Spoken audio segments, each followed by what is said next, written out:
que hay una persona, ¿no es cierto?, que en razón de su homosexualidad sufrió algo a propósito de otra le causó un daño por esa razón, yo no voy a ser no voy a ser la que está en contra de la reparación que eventualmente esa persona pudiera merecer.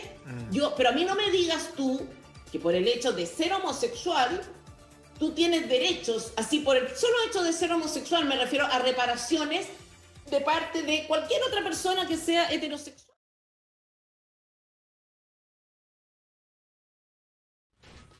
Entonces, cuando tú dices, por ejemplo, o sea, cuando no tú dices, cuando yo digo, a ver, tengo acá el discurso a la vista, ya, algunos de ustedes mienten muchas veces. Es verdad, pues, están mintiendo muchas veces.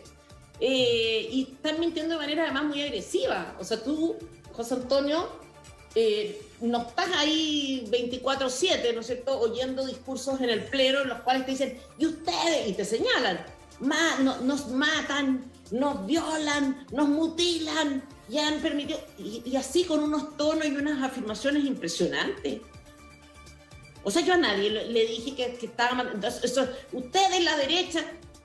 Bueno, a mí me sorprende de repente esta especie de constante doble estándar de un grupo político de nuestro país en que se sorprende mucho cuando uno habla duro, pero no tiene ningún problema en hacer acusaciones graves. Lo que pasa es que hay acusaciones... Yo entiendo. Entonces, yo creo que hay mentiras, así literales. O sea, por ejemplo, cuando una persona como... Pucha, que lata, voy a personalizar de nuevo en Elisa Loncón, pero es quizá la que está más a la vista, ¿no? Pero se victimiza y se victimiza y se victimiza. Y tú sabes, usted no es una persona que haya tenido, ¿no es cierto?, que le quitaron cosas en la vida, me refiero por razones indígenas, digamos.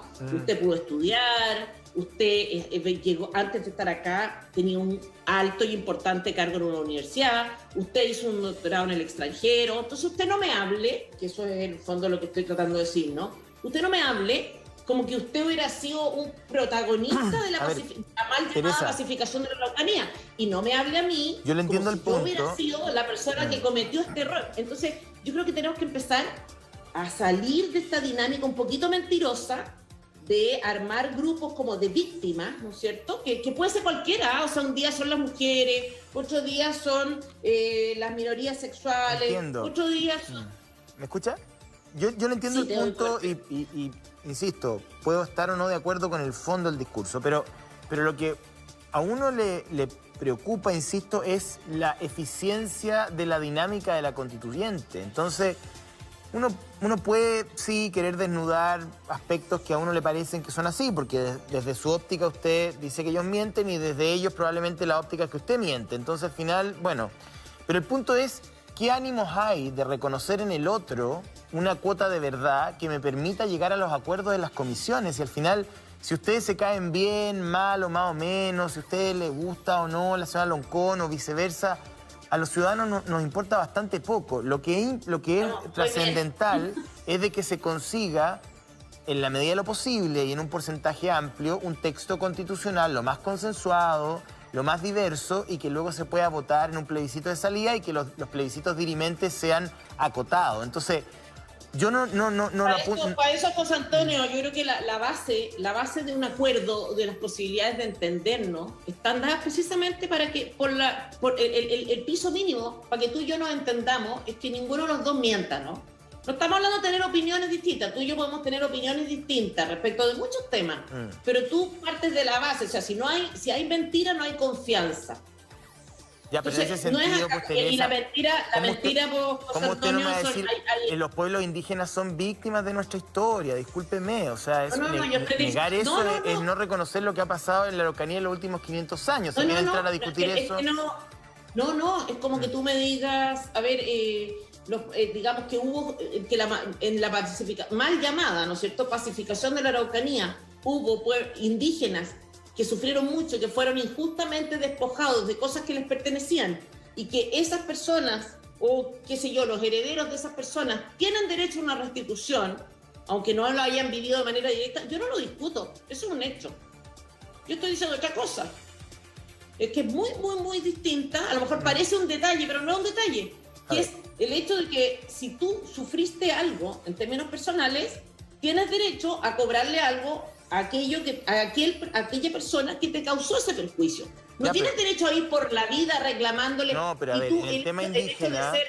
Pero en el tema indígena se responsabiliza al Estado de Chile, que yo creo que es el gran responsable de haber puesto títulos de dominio sobre títulos de dominio. O sea, el Estado de Chile se apoderó de las tierras que le pertenecían a los pueblos originarios y las vendió e introdujo actores privados.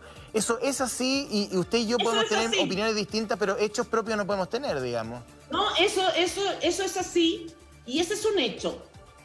¿No es cierto? Entonces hay comunidades, hay personas con nombre y apellido o herederos con nombre y apellido que sufrieron eso y que tienen derecho a una indemnización. ¿Estamos de acuerdo en eso? Sí. Ya, perfecto. ¿Tú estás de acuerdo también en que lo que te da derecho a esa indemnización es el hecho de haber sufrido realmente ese despojo y no simplemente el hecho de ser indígena? A ver, la condición de indígena no te da derechos por sí misma. Ese es mi punto, José Antonio. Sí, usted habla en fondo de afección individual, y yo lo entiendo, pero creo que hay... O comunitaria, como tú quieras. O comunitario, pero yo creo que la condición de indígena, mirado la historia mestiza de nuestro país, donde nadie quiere reconocerse indígena en su origen, porque aquí todos somos descendientes de alemanes en este país, o de franceses, nadie tiene origen indígena, es curioso. Somos todos mestizos. Todos tenemos origen indígena. Entonces, en ese contexto, los pueblos originarios, en su totalidad como actor, no voy a hablar de la señora Loncón o del señor tal o cual, como actor, han sido maltratados, vulnerados y humillados. Es mi perspectiva y yo creo que cuando usted dice, porque yo le seguí a usted, me interesa lo que dice, yo la sigo, me gusta, digamos, el intercambio de ideas. Entonces, cuando usted dice, yo los trato como unos iguales, yo vine aquí a tratarlos no con paternalismo. Yo creo que los pueblos originarios no son nuestros iguales. Efectivamente, ellos han sufrido una persecución histórica y no están al mismo nivel de nosotros. Lo que pasa, José Antonio, es que ahí tenemos una gran y profunda diferencia, pero yo te pido que solamente la rescatemos en términos de dónde está nuestra opinión distinta y dónde están nuestros hechos distintos. Y en materia de los hechos no tenemos mayor diferencia. Si tú me dices, y lo podemos llevar al ámbito de la diversidad sexual o de las minorías sexuales, si tú me dices que hay una persona, ¿no es cierto?, que en razón de su homosexualidad sufrió algo a propósito de otra le causó un daño por esa razón, yo no voy a ser la que está en contra de la reparación que eventualmente esa persona pudiera merecer. Pero a mí no me digas tú que por el hecho de ser homosexual, tú tienes derechos, así por el solo hecho de ser homosexual, me refiero a reparaciones de parte de cualquier otra persona que sea heterosexual. A mí ese es el punto. No es tu identidad la que te da derechos a cosas, sino que es el hecho de haber sufrido puntualmente algún perjuicio. Porque si no vamos a hacer... Espérame un segundo, un segundo, no me falta nada.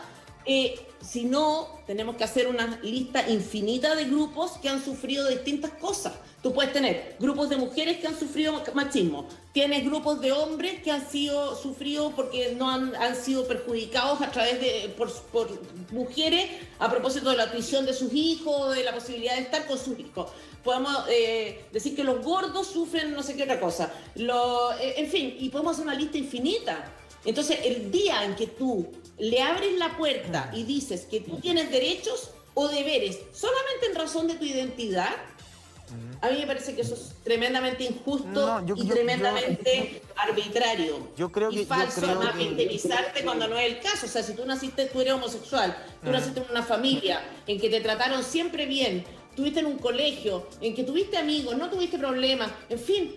¿Por qué te vas a subir al carro del victimismo? Yo no voy a hablar de la situación personal mía ni de nadie más. Yo tampoco estoy hablando de ti, yo tampoco estoy hablando de ti. Lo que estoy diciendo es que yo creo que no se anda culpando a todo el mundo. Yo creo que, creo que es una casi caricatura decir, bueno, pero es que hay una serie de grupos, los gordos, los flacos, los altos, los bajos.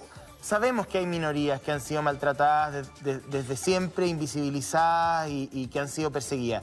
Y yo creo que lo que se pide es una respuesta del Estado en este proceso constitucional donde se quiere redefinir el marco como nos vamos a relacionar mutuamente y reparar desde la Constitución ese déficit que hay con esos grupos.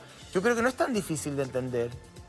No sé, no es difícil de entender, pero puede uno no compartir. Tú dices, la identidad, Teresa. la identidad, en el fondo nuestra diferencia es la siguiente: la identidad de una persona le da derecho a ciertas cosas y la obliga a determinadas otras. Yo digo no. Sí. Tu identidad no es suficiente para que tú te victimices, ni mucho menos la identidad. Sí, o sea, tú no tienes deberes hacia un judío por el solo hecho de ser alemán, ¿no? ¿No te parece? Claro. O sea, como un poco lo mismo.